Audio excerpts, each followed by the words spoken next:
Assalamualaikum warahmatullahi wabarakatuh. Waalaikumsalam warahmatullahi wabarakatuh. Ya, ini pertemuan pertama kita ya untuk belajar akidah akhlak di kelas 3 SD ya ini ya. Ya Pak. Ini benar 3B bukan? Tuh. Nah, sebelum kita memulai pelajaran, alangkah baiknya kita membaca doa terlebih dahulu. Ketua kelasnya siapa? Udah nunjuk belum? Belum Pak. Ya udah, kita baca doa bersama-sama ya. Akhir Ismail Salasa. Bismillahirrahmanirrahim. Raditu billahi robba wa bil islami dina wa bi Muhammadin nabiyya wa rasulah. Rabbi zidni ilma warzuqni rahmah. Amin. Nah, siapa yang paham apa itu arti akhlak terpuji? Ada yang udah paham belum? Tidak nakal Pak. Ya, itu salah satunya.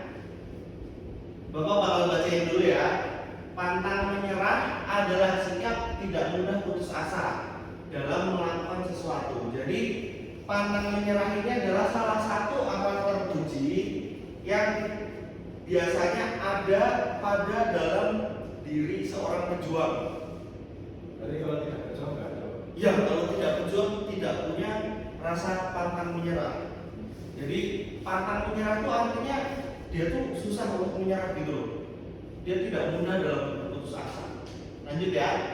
Sikap yang seperti ini perlu untuk dimiliki oleh setiap orang, apalagi di zaman sekarang. Persaingan menuju kesuksesan menuntut kita untuk terus berjuang.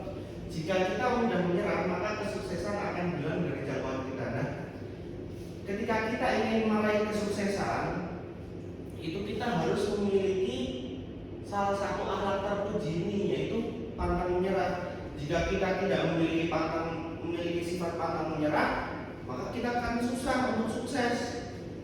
Coba sekarang Mas, siapa namanya ini? Sahabat. Mas Saka. Tahu arti sukses enggak? Sukses yang itu telah mencapai tujuan Pak. Oh iya, benar. Jadi sukses itu adalah ketika seseorang telah mencapai tujuan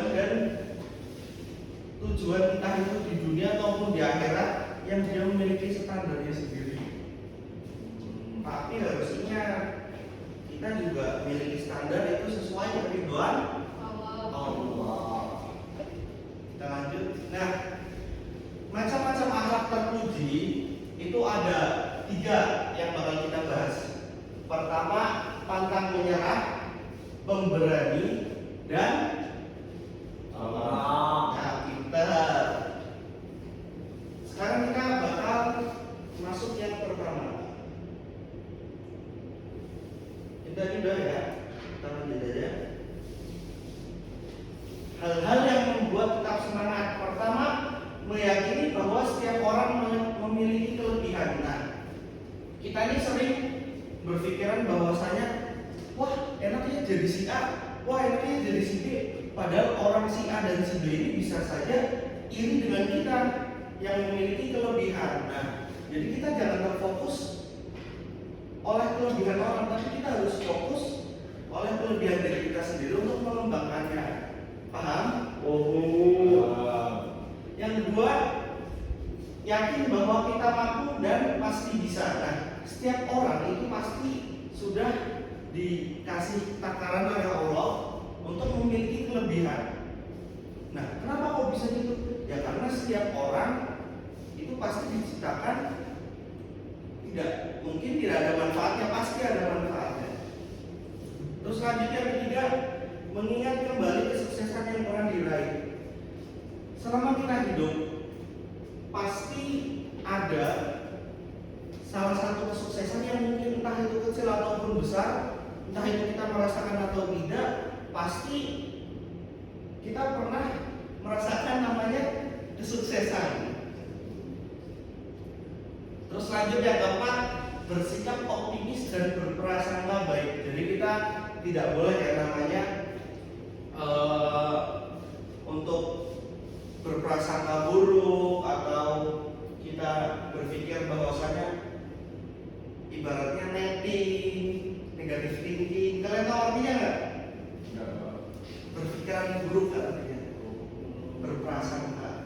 Yang kelima, selalu mengingat Allah dan berdoa. Lanjut, pengertian pemberani. Nah, pemberani adalah bersedia bertanggung jawab atas segala perbuatannya dengan pikiran yang jernih serta harapan yang tidak putus.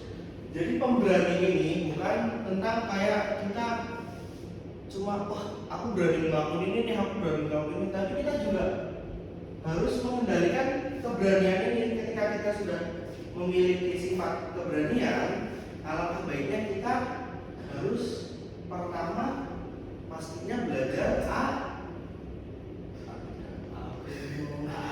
agama agar kita bisa memiliki batasan-batasan untuk berani. Contohnya misal, anak ini berani tapi ternyata beraninya melawan orang tua.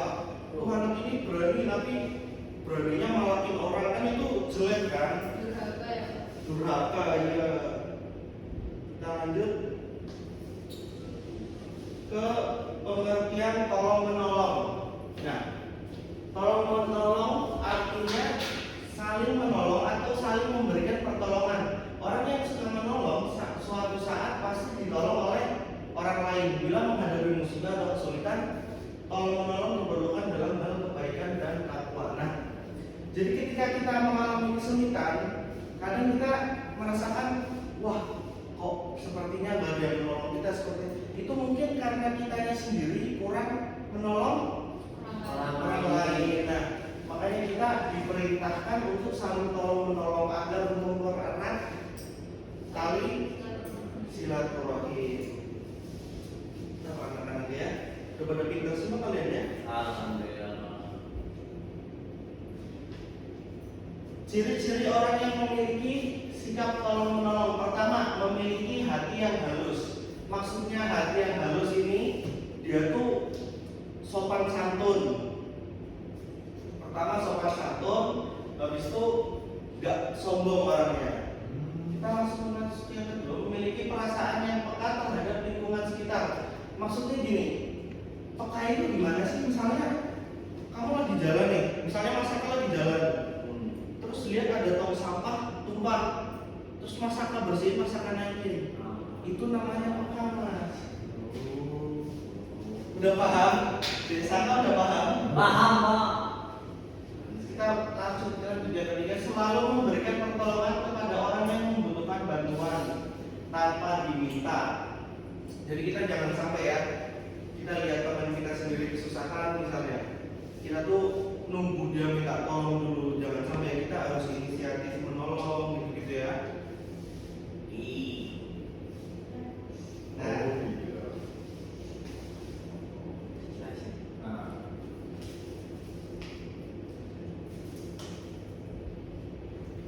hikmah bersikap tolong menolong. Ada yang mau membacakan?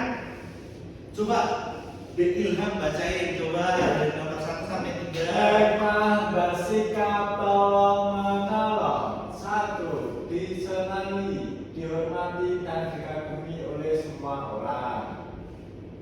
Nomor 2 Nomor 2, memiliki banyak sahabat dan saudara. Nah, cukup. Coba yang nomor 3 dibacakan oleh Mbak Asa.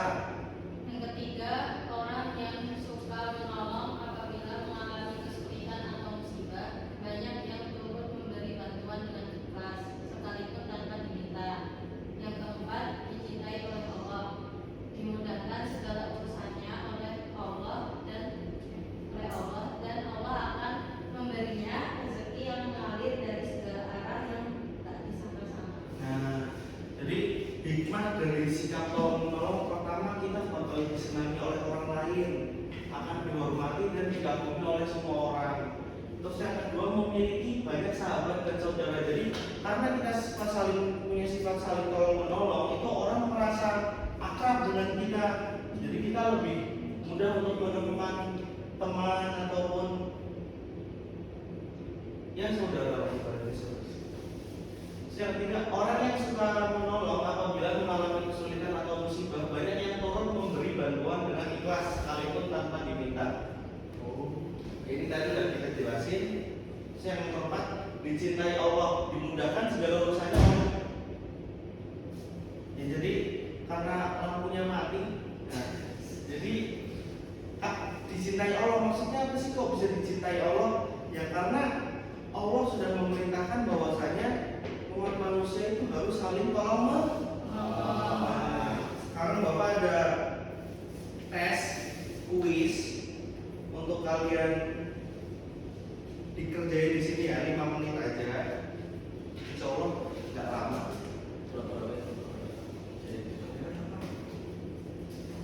Coba kasih waktu 5 menit ya. Untuk uji kompetensi kalian, pemahamannya sampai mana.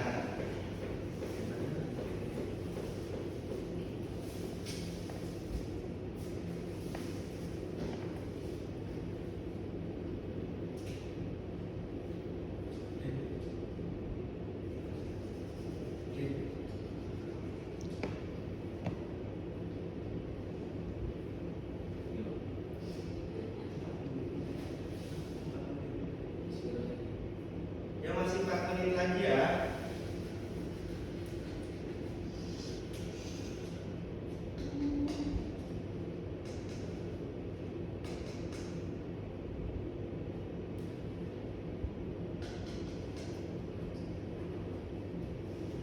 Susah Pak. Susah? Ya. Ya, nggak apa-apa, bismillah. Kalau memperhatikan insya Allah mudah. Ya, waktunya udah selesai ya. Dikumpulkan.